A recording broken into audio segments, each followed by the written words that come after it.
Muy bien, vamos a empezar la teoría que es acerca de la TBC pulmonar quirúrgica. Voy a proceder a compartir mi pantalla en este momento.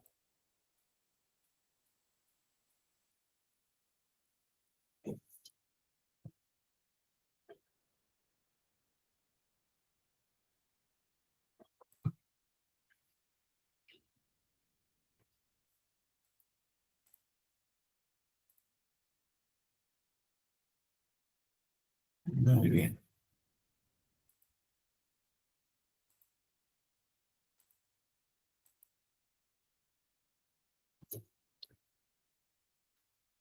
Muy bien, Se ¿están puede viendo ver. todos la pantalla? Sí, se puede ver. También pasa la diapositiva. Ok.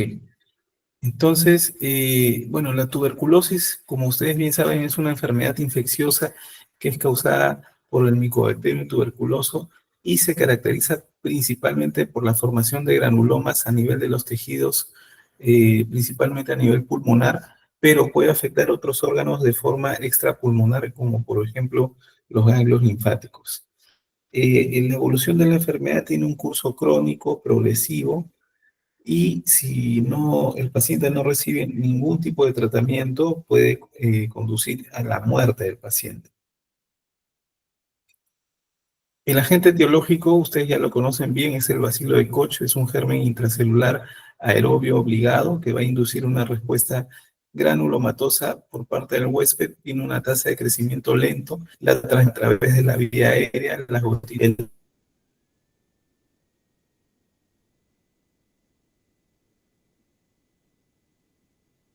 que están localizadas de lóbulos inferiores y segmento anterior de lóbulos superiores. En cuanto a la historia de la tuberculosis, fue conocida como la Gran Plaga Blanca en el siglo XVII y se extendió prácticamente por toda Europa.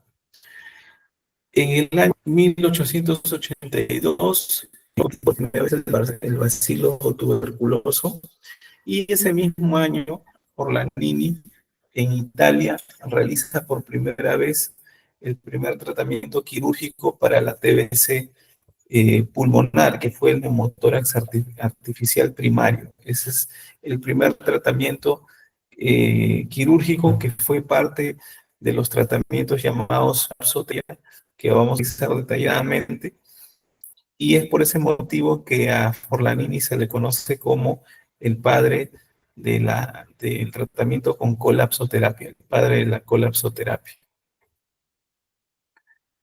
En el año 1933, en Estados Unidos, Lilienthal realiza por primera vez la primera neumonectomía a nivel mundial, o sea, la primera extirpación completa de todo pulmón en un ser humano. Y en el año 1935, Friedlander también en Estados Unidos realiza la primera lobectomía. En el año 1952, Robiset y Selikov realizaron el primer ensayo clínico probando la eficacia de la isoniazida, que ya había sido descubierta por Clarín en 1945 en Francia. En la actualidad se puede sospechar y probar la tuberculosis al examinar los esputos de los pacientes. La extensión de la enfermedad tuvo que esperar hasta 1895 cuando Röntgen descubre los rayos X. Sauerbruch es considerado como el primer pionero de la cirugía torácica, nació en 1875 y cuando tenía 4 años su padre falleció de tuberculosis. Después de calificar como médico, inicialmente trabajó como asistente quirúrgico del doctor Mikulich, conocido como el precursor de la colostomía en doble cañón de escopeta. En cuanto a las indicaciones quirúrgicas en pacientes con tuberculosis pulmonar no multidrogo-resistente, tenemos en primer lugar las secuelas. Las secuelas son las bronquiectasias, que son dilataciones patológicas de forma irreversible a nivel de los bronquios, con pérdida del epitelio mucociliar, con abundante producción de moco en la luz de estos bronquios, y Por ese motivo, los pacientes clínicamente van a presentar síntomas como broncorreas a repetición, o sea, tos con expectoración mucopurulenta y también acompañados de infecciones a nivel pulmonar, ¿no? Eh, no solamente ocurre una inflamación a nivel de las vías aéreas, sino también va a haber una inflamación a nivel de la pleura, que es una capa de mesotelio que va a recubrir tanto la superficie pulmonar como va a tapizar también toda la superficie interna de las costillas, ¿no? Entonces tenemos dos tipos de pleura, ¿no? La pleura parietal, que es la que cubre internamente a las costillas, y la pleura visceral, que es la que recubre toda la superficie del pulmón. Entre ambas hojas pleurales siempre va a haber un líquido pleural que va a permitir los movimientos del pulmón, de insuflación y desuflación. Les mencionaba que una de las indicaciones también es la secuela de los fibrotórax. Cuando ocurre un fibrotórax es cuando debido a esta inflamación crónica que hay a nivel de las pleuras, tanto la pleura visceral como la pleura parietal se van a engrosar y van a formar esta paquipleura, ¿no? Una paquipleuritis, en muchos casos bastante marcada, y esta coraza, esta capa gruesa, prácticamente genera una restricción para que el pulmón se pueda expandir completamente, ¿no? Y es por ese motivo que estos pacientes son sometidos a cirugías que se llama, por ejemplo, la decorticación pulmonar. En la decorticación pulmonar nosotros vamos a retirar todo ese pil, esa cáscara gruesa que se ha desarrollado producto de la inflamación crónica a nivel pleural, para poder liberar al pulmón y permitir que éste se expanda completamente. ¿Ok? Entonces, hasta ahí tenemos ya dos secuelas que generan las bronquiectasias. Algo adicional que quiero mencionarles acerca de las bronquiectasias es de que las bronquiectasias pueden ser de tipo cilíndricas, quísticas y varicosas. En cuanto a los micetomas es una invasión oportunista debido a la presencia de un hongo que se encuentra en el medio ambiente y que va a afectar sobre todo a pacientes inmunodeprimidos a nivel de las cavernas, a nivel de estas bronquiectasias que se han desarrollado previamente, ¿no? Como secuelas por una infección por TBC pulmonar. Entonces, cuando quedan estas cavernas, estas bronquiectasias, que pueden ser quísticas, pueden ser cilíndricas, estas bronquiectasias se colonizan por este hongo oportunista que es el Aspergillus fumigatus, y se va a anidar a nivel de estas cavernas formando los famosos micetomas y también aspergilomas, micetomas o aspergilomas, cuyo síntoma principal va a ser la hemoptisis, ¿no? La tos con sangre. Eh, Hay dos conceptos importantes que deben saber acerca de hemoptisis. La hemoptisis masiva significa cuando el paciente tiene una tos con sangre mayor a 500 centímetros cúbicos en 24 horas. Y la hemoptisis recurrente es cuando el paciente presenta 3 episodios o más de hemoptisis en una semana. ¿Ok? En cuanto a los micetomas generan en el paciente hemoptisis masivas. Es por este motivo que todo micetoma debe ser operado, salvo que el paciente tenga una pobre reserva funcional pulmonar, en el cual solamente queda como tratamiento paliativo las embolizaciones de las arterias bronquiales, en el cual prácticamente se ingresa a través de la arteria femoral a nivel de la entrepierna. Se va a cateterizar esta arteria y se va a subir hasta la aorta torácica descendente, de donde nacen las arterias bronquiales. Entonces, se va a ingresar con un catéter de forma selectiva hacia las arterias bronquiales que van a irrigar la zona donde se encuentran estas cavernas a nivel pulmonar.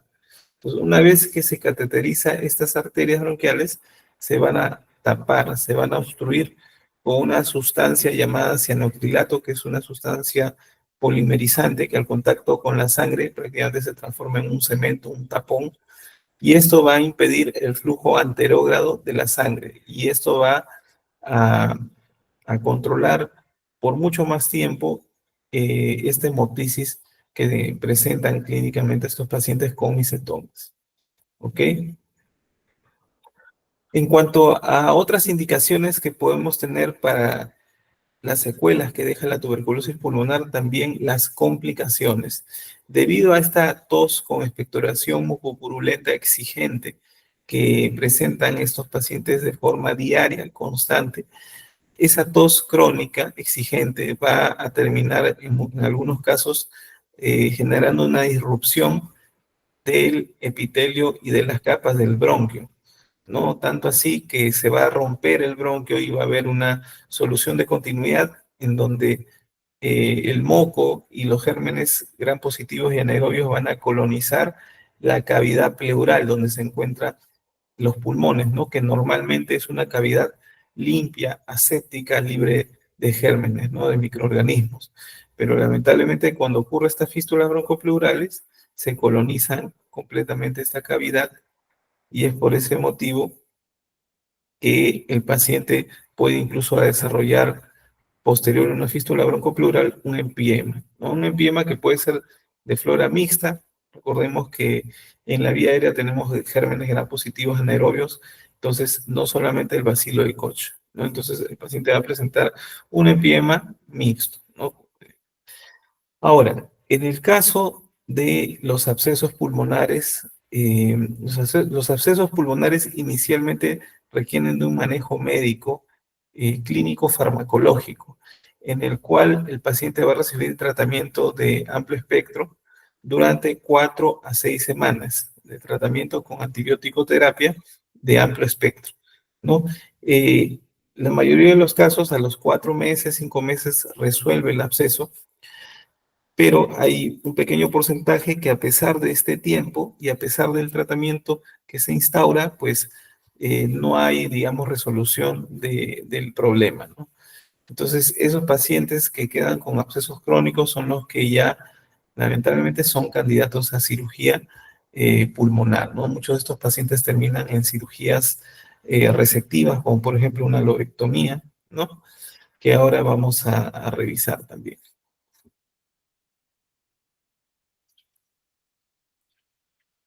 Bueno, los micetomas, ¿qué son los micetomas? Nosotros estamos viendo en esta imagen radiográfica, es una radiografía de tórax posterior anterior, donde estamos evidenciando múltiples radiolucencias a nivel del tercio superior del campo pulmonar derecho, ¿no? Vemos múltiples radiolucencias.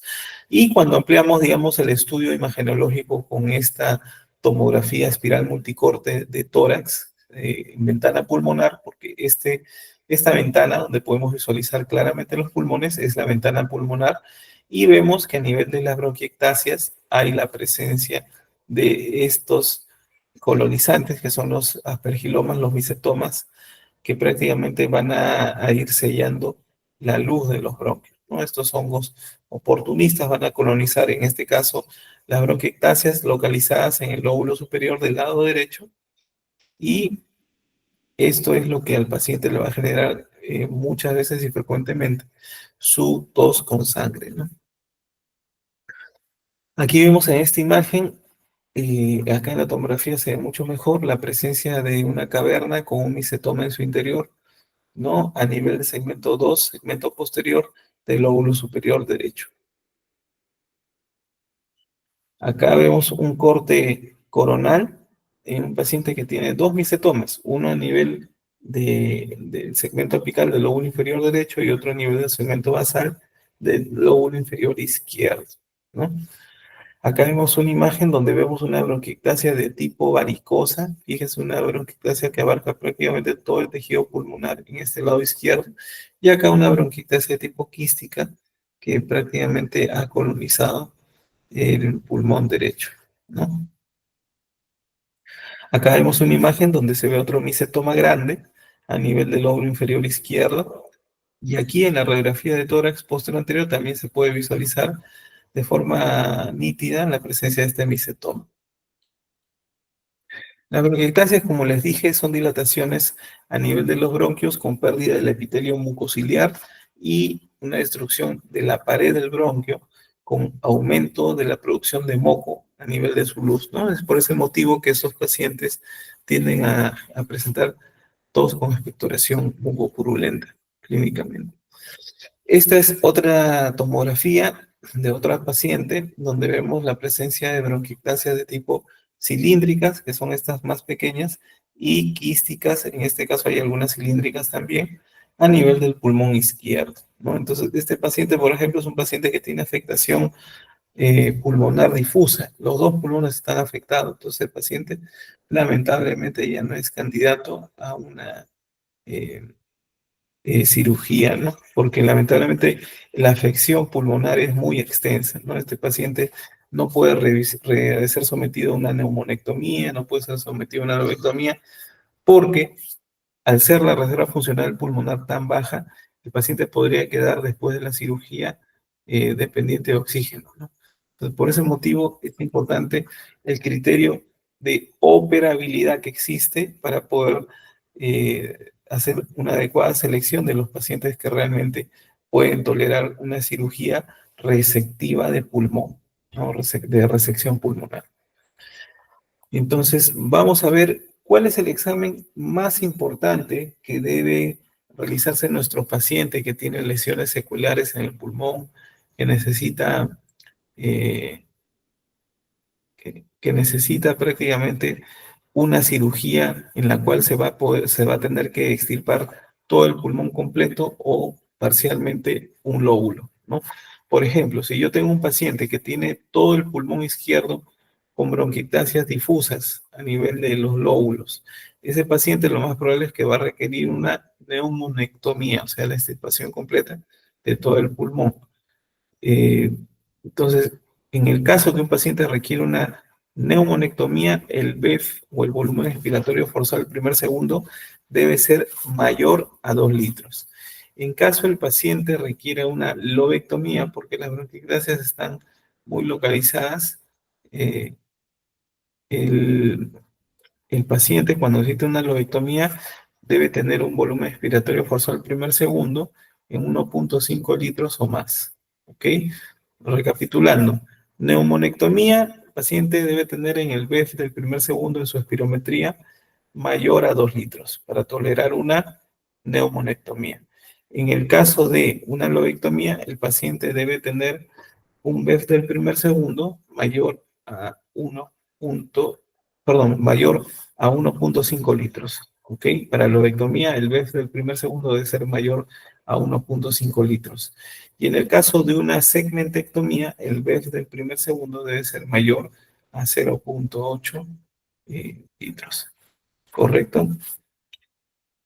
Ese estudio de la espirometría es parte del riesgo neumológico que se hace en todo paciente que va a requerir cirugía de resección pulmonar. Entonces, dentro de las técnicas quirúrgicas existe la era de la colapsoterapia y la era de las resecciones pulmonares. Las técnicas de colapsoterapia son múltiples, variadas, ahora las vamos a revisar una por una. En cuanto a las resecciones de pulmón, lobectomías, neumonectomías, cenetectomías, los principios son primero remover el tejido enfermo, en segundo lugar mantener la función pulmonar y tercero que el paciente no tenga tuberculosis activa. ¿Ok? Muy bien. En cuanto a las técnicas de colapsoterapia, el neumotórax artificial intrapleural fue la primera técnica que realizó Forlanini en Italia, que consistía en la instilación de volúmenes de aire con una jeringa de 60 centímetros cúbicos, sobre todo a nivel de los segmentos apicales de los pulmones, donde inyectaba aire a nivel del segmento apical de los lóbulos superiores, ¿no? Entonces, al inyectar este aire en esta cavidad cerrada, y lo que se iba a ejercer era una presión intrapleural a nivel de las cavernas que estaban localizadas en lóbulos superiores. Entonces, al aumentar la presión en la cavidad pleural, prácticamente esas cavernas se colapsaban, ¿no? Entonces, en eso consistía el neumotórax artificial intrapleural. Pero durante digamos, esta evolución de estas técnicas de colapsoterapia, en algunos casos, a pesar de los volúmenes de aire que se inyectaban, pues no resolvía no había resolución de las cavernas. Entonces, Jacobeus en Suecia, eh, con un cistoscopio, visualiza dentro de la cavidad pleural qué estaba pasando, porque a pesar de los volúmenes de aire, el pulmón no se encogía o no se colapsaba. Y cuando ve, había múltiples adherencias entre el pulmón y las costillas, y prácticamente eh, esas adherencias sangrantes lo que generaba pues es de que el pulmón no colapsara completamente, ¿no? Entonces, la técnica que creó Jacobeus al ver por su cistoscopio que habían tejido que sujetaba el pulmón es la sección de las adherencias, ¿ok? La sección de las adherencias, y posterior a la sección de adherencias ya se puede realizar el neumotórax artificial. ¿Ok?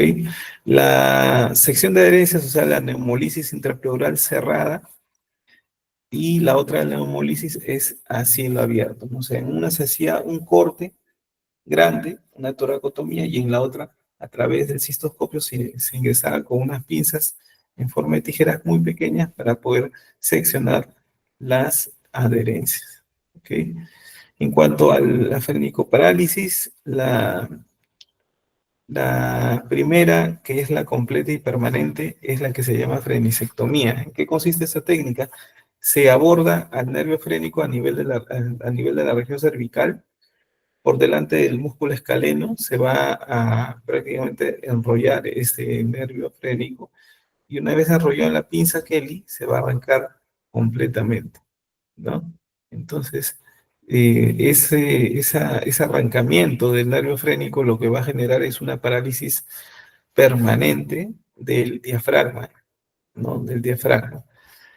Ahora, en cuanto a la frenicopresura, lo que se hace es una compresión, con una pinza se comprime el nervio frénico, y esto va a generar en el paciente una, eh, una parálisis temporal del hemidiafragma de ese mismo lado. Eso se le llama eh, frenicopresura.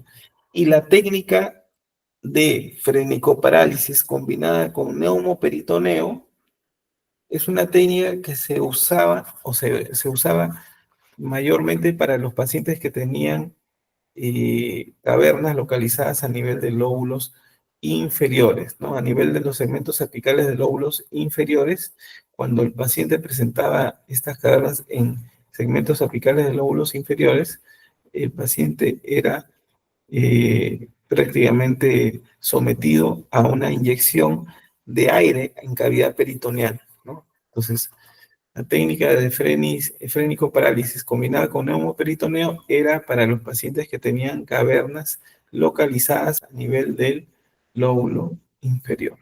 ¿Ok? Lóbulo inferior. Las toracoplastías era otra técnica en la cual se hacía una resección de los arcos costales posteriores, desde el segundo hasta el noveno arco costal posterior, con la finalidad de que la pleura parietal, digamos, se genera un colapso de las cavernas también localizadas a nivel apical, ¿no? Ahora vamos a revisar. Y el colapso por presión directa o plombaje consistía en la colocación de esferas medianas, esferas de lucita, que iban a generar una compresión directa sobre, el, sobre las cavernas, ¿no? Que estaban localizadas sobre todo en lóbulos superiores. A esa técnica se le llamó técnica de plombaje. Entonces, por ejemplo, aquí vemos cómo se está colocando un material, como por ejemplo un tumor, un linfoma, ¿no? A nivel de los segmentos apicales de lóbulos superiores. Y fíjese cómo la presión que ejerce este tumor sobre el pulmón es beneficioso, porque lo que genera es un colapso, ¿no? Y eso va a permitir que esa caverna cierre, cicatrice adecuadamente. Esta es la técnica de frenisectomía. Fíjense cómo se enrolla prácticamente el nervio frénico con prácticamente con esta técnica. Lo que se generaba era una parálisis completa y permanente del hemidiafragma de ese mismo lado, ¿no? Que en este caso es del lado derecho.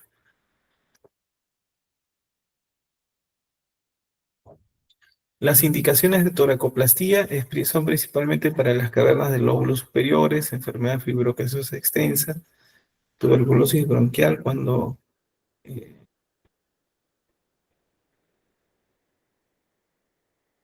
muy bien. Entonces, las indicaciones de la toracoplastía eran para las cavernas de lóbulos superiores, enfermedad fibrocasiosa extensa, tuberculosis bronquial con caverna en una zona de atelectasia, cuando un neumotórax artificial ha sido inefectivo o abandonado precozmente, y como método compensatorio post-cirugía de resección pulmonar. Esta es una de las técnicas de toracoplastía, que es la técnica de Brauer-Friedrich. Fíjense cómo se hacía prácticamente una toracotomía en forma de U. Acá lo que se seccionaban eran músculos de la región posterior del tórax, como el dorsal ancho, ¿no? Músculos como el serrato mayor, músculos de la región anterior, como los músculos pectorales, ¿no? Entonces, esa técnica nos iba a permitir resecar segmentos de arcos costales desde el segundo hasta el noveno arco costal, liberando prácticamente toda la pleura parietal para que se retrayera y aplaste directamente a las cavernas de lóbulos superiores. Esta es otra técnica de toracoplastía que tenía la misma finalidad, resecar segmentos de arcos costales desde el segundo hasta el noveno segmento de arco costal posterior, ¿no? Después de haber resecado esos segmentos de arcos costales posteriores, lo que se hacía era unir con unas bandas de alambre las costillas que quedaron remanentes. Y bueno, sí, ese es muy bien. Entonces, esta es la imagen radiológica de un paciente que ha sido prácticamente sometido a una toracoplastía. Fíjese cómo se reduce de forma significativa la cavidad pleural derecha. Y siempre estos pacientes van a presentar una escoliosis compensatoria, ¿no? Como ustedes pueden ver aquí, por ejemplo, vemos una escoliosis compensatoria a esta técnica de toracoplastía, ¿no? Acá también en la imagen de la tomografía se ve como prácticamente la cavidad pleural del lado derecho está completamente reducida, que se ha realizado una toracoplastía, y el pulmón izquierdo sí se ve adecuadamente ventilado, ¿no? Muy bien.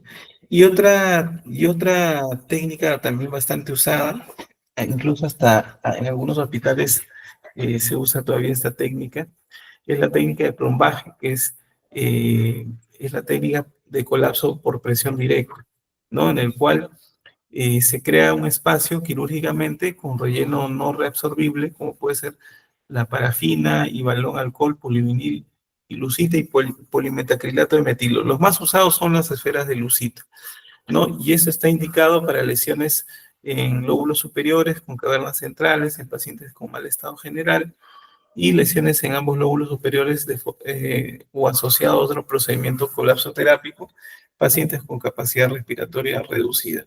Como ustedes pueden ver en estas imágenes, es una radiografía, se ve la presencia de las esferas de lucita a nivel apical y acá vemos en esta imagen tomográfica la presencia de las esferas de lucitas a nivel, del lóbulo superior del lado derecho. ¿Cuál es el problema de estas esferas de lucita? Que estas esferas tienden a migrar hacia la pared torácica, generan un dolor sumamente intenso, o tienden a migrar hacia la región mediastinal, donde pueden generar fístulas aortopleurales o fístulas también esófagos pleurales, ¿no? Pueden poner en riesgo la vida de los pacientes. Acá, por ejemplo, vemos un corte coronal de una paciente que tiene las esferas de lucita en el pulmón derecho. Y bueno, las complicaciones de la toracoplastía son complicaciones accidentales durante el acto quirúrgico, como por ejemplo puede ser una perforación pleural, lesiones vasculares. Recordar que al momento de hacer las toracoplastías tenemos la vena, la arteria subclavia, el plexo braquial, que son estructuras tanto vasculares y nerviosas que pueden ser lesionadas si es que no reconocemos adecuadamente la anatomía. ¿Ok? Y bueno, todo paciente que termina pues en un sangrado quirúrgico, si no es controlado adecuadamente y el sangrado es masivo, el paciente puede terminar en un shock operatorio. Acá vemos en esta imagen la presencia de las adherencias, que es lo que vio Jacobeus en Suecia en su momento, y él optó por hacer una sección directa a través del cistoscopio de estas cavernas.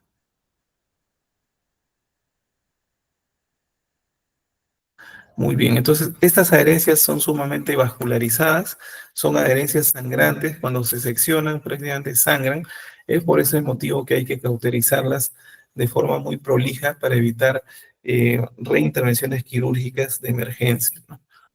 Ese es un paciente que tiene un empiema pleural, fíjese la presencia de loculaciones a nivel de la cavidad pleural derecha, así como también vemos un engrosamiento a nivel de la pleura visceral, ¿no? Este paciente, una vez eh, realizada la limpieza, el lavado prolijo, abundante, cavidad pleural, a proceder a hacer eh, se va a proceder a hacer la decorticación pulmonar, en el cual se va a retirar toda esta cáscara gruesa y se va a permitir, una vez evacuado este contenido también de la cavidad pleural, que el pulmón se infle completamente como el lado izquierdo, ¿no? O sea, acá lo que vemos que el lado izquierdo ha compensado, eh, pero de todas maneras, cuando vemos esta imagen que es un empiema, siempre tenemos que ingresar a hacer un lavado de cavidad y hacer una decorticación para poder retirar toda esta cáscara gruesa, ¿no? Tal como se ve en la imagen, pueden ver aquí, la pleura visceral, la pleura parietal están siendo retiradas y se está evacuando el empiema pleural en la cavidad. Esta es una ventana pleural o una fístula pleurocutánea, que es un tratamiento en el cual se crea esta ventana quirúrgicamente con la finalidad que el paciente tiene el diagnóstico de empiemas crónicos por fístulas broncopleurales crónicas que lamentablemente ya no son candidatos a cirugía, terminan con estas ventanas pleurales con la finalidad que sean lavadas de forma diaria, evitando complicaciones mayores, ¿no? Entonces, estas ventanas o fístulas pleurocutáneas cierran espontáneamente entre 8 meses hasta un año, ¿no? Pero es importante que ustedes sepan que la finalidad de dejar esto es para que nuestro paciente esté cómodo y no tenga mayores molestias. En cuanto al tratamiento de la tuberculosis multidrogresistente, ya saben que hay una resistencia a la isoniazida, rifampicina, que son las drogas más potentes de primera línea, y la cura con tratamiento médico solo es 50%, pero cuando se anexa tratamiento médico con cirugía, la tasa de éxito de curación es mayor al 90%. En cuanto a la tuberculosis extremadamente drogoresistente, no solamente va a haber isoniazida, rifampicina, una resistencia, sino también a los fármacos de tipo fluoroquinolonas como moxifloxacino, levofloxacino, ciprofloxacino. Eso no le puede dar a la paciente, definitivamente. Y por lo menos a uno de los 3 medicamentos inyectables de segunda línea, como puede ser capreomicina, kanamicina o amikacina. En cuanto al rol de la cirugía en pacientes con tuberculosis multidrogresistente, la resección del tejido pulmonar afectado más el tratamiento antituberculoso tiene una tasa de curación mayor al 85% en pacientes con tuberculosis multidrogresistentes. ¿Cuál es el principio? Primero, que los pacientes tengan lesiones localizadas. Segundo, que el paciente haya tenido un tratamiento prequirúrgico de 3 a 6 meses, idealmente con vaciloscopías y cultivos negativos, es lo ideal. Que el tratamiento postoperatorio sea mayor a un año, ¿no? Y siempre hay que preservar la función pulmonar, ¿no? Claro, siempre hay que hay que preservar la función pulmonar, porque imaginen ustedes si es que tenemos un paciente que es candidato a neumonectomía, pero tiene un volumen respiratorio forzado el primer segundo en 1, definitivamente ese paciente no es quirúrgico, porque lo que estaríamos haciendo si es que le sacamos todo el pulmón enfermo es eh, ocasionar que el paciente quede oxígeno dependiente de por vida, ¿no? O sea, clínicamente va a empeorar y la finalidad de toda cirugía es mejorar la calidad de vida del paciente, no empeorarla, ¿no? Entonces, es por ese motivo que la reserva funcional pulmonar es sumamente importante. ¿Por qué debe retirarse ese tejido enfermo o ese tejido anómalo? Porque el- el objetivo es la disminución de la carga basilar en lesiones cavitarias para evitar las recaídas, ¿no? Por eso se retira esas cavernas, porque ahí puede anidarse o quedar de forma latente la carga basilar y puede haber recaídas a futuro. ¿Y cuáles son las complicaciones más frecuentes en cirugías de TBC? Sangrado por las adherencias que se han desarrollado a nivel de la zona donde se han resecado las adherencias, que son sumamente vascularizadas y sangrantes. Infecciones, ya de por sí el paciente puede llegar con un empiema, ¿no? Que generalmente es de flora mixta, porque no solamente el bacilo de Koch, sino también gérmenes anaerobios gram positivos. ¿Ok? Los empiemas, que es parte del proceso de la infección, ¿no? Cuando no es tratado adecuadamente, el paciente puede terminar incluso en una sepsis, ¿no? Los empiemas, que inicialmente se pueden drenar con tubos torácicos de drenaje, pero cuando no hay, digamos, una evacuación completa y quedan lóculos o queda la pleura visceral engrosada, el paciente tiene que ser sometido a una decorticación pulmonar, ¿no? Para liberar al paciente, el pulmón del paciente, y que ese pulmón pueda expandir nuevamente de forma satisfactoria. Las fístulas broncopleurales, que ya les mencioné, es importante que sepan que las fístulas del lado derecho, como el trayecto del bronco principal es tan corto, tienen un peor pronóstico, y la cronicidad prácticamente es permanente cuando se trata de una fístula broncopleural derecha. Mientras que en el lado izquierdo, por ser un bronquio más alargado anatómicamente, se puede cerrar por segunda intención la fístula broncopleural. Y bueno, toda infección, sangrado puede derivar finalmente en la muerte de los pacientes. Entonces, eso sería todo por mi parte, alumnas y alumnos. No sé si de repente tienen alguna pregunta.